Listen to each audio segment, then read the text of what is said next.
ओम नमो नारायण। कहते हैं कि यदि हमको संतों का दर्शन मिले, उनका सत्संग मिले, कथा सुनने को मिले, तो ये सब कैसे मिलता है? इसका क्या प्रभाव है? किस कारण से मिलता है? जहाँ तक हमारा अनुमान है, संत लोग कहते हैं और ग्रंथों में भी लिखा हुआ है, हमारे गुरुजन कहते हैं कि ये कहते हैं परमात्मा जो है ना कृपा साध्य है, साधन साध्य नहीं है। आप परमात्मा को ही प्रसन्न करना है ना, तो परमात्मा आपको भजन तो करना ही करना है। आपको भजन करना है, पूजन करना है, आप जो भी करते हैं वो करें, लेकिन उसी में से भगवान न जाने किस बात पर दयालु रीझ जाते हैं। तो ऐसा कोई फिक्स नहीं है कि भगवान ऐसा करने से ही रीझेंगे, प्रसन्न होंगे आपसे। तो इसलिए कहा है भगवान कृपा साध्य है, वो अपनी कृपा से ही आप पे कृपा करता है। कहते हैं अकारण करुणा वरणालय, भगवान अकारण ही कृपा करते हैं अपने भक्त पर, बस भक्त होना चाहिए।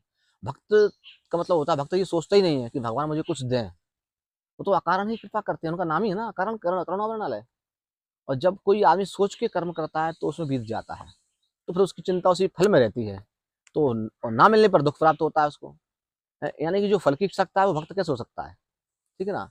जो परमात्मा को ही चाहता है, उससे अच्छा कोई भक्त नहीं होता। तो ये बता गया ये क्या है? ये संतों की कृपा से ही हमने किसी जन्म में इस शरीर से संतों की सेवा की होगी, परमात्मा की सेवा की होगी, गुरुजनों की सेवा की होगी, दीन दुखियों की सेवा की होगी। उसके प्रभाव से हमको ये कथा सुनने को मिलती है। ये उसका प्रभाव है। और भगवान ने कृपा कर दी है, आपको जन्म दिया है, संतों का संग दे रहा है, क्योंकि उस कृपा का प्रतिफल है। आपने जो पहले सेवा की है इस शरीर से, इसलिए वो फल मिला है। यदि ऐसा नहीं करते तो और भी बहुत से लोग हैं, एक घर में 4-4 भाई-बहन होते हैं, लेकिन नहीं, किसी का मन नहीं होता कथा में, किसी का पूजा में नहीं होता, इंटरेस्ट नहीं आता उनको, है ना? किसी का किसी किसी एक का होता है। ओम नमो नारायण।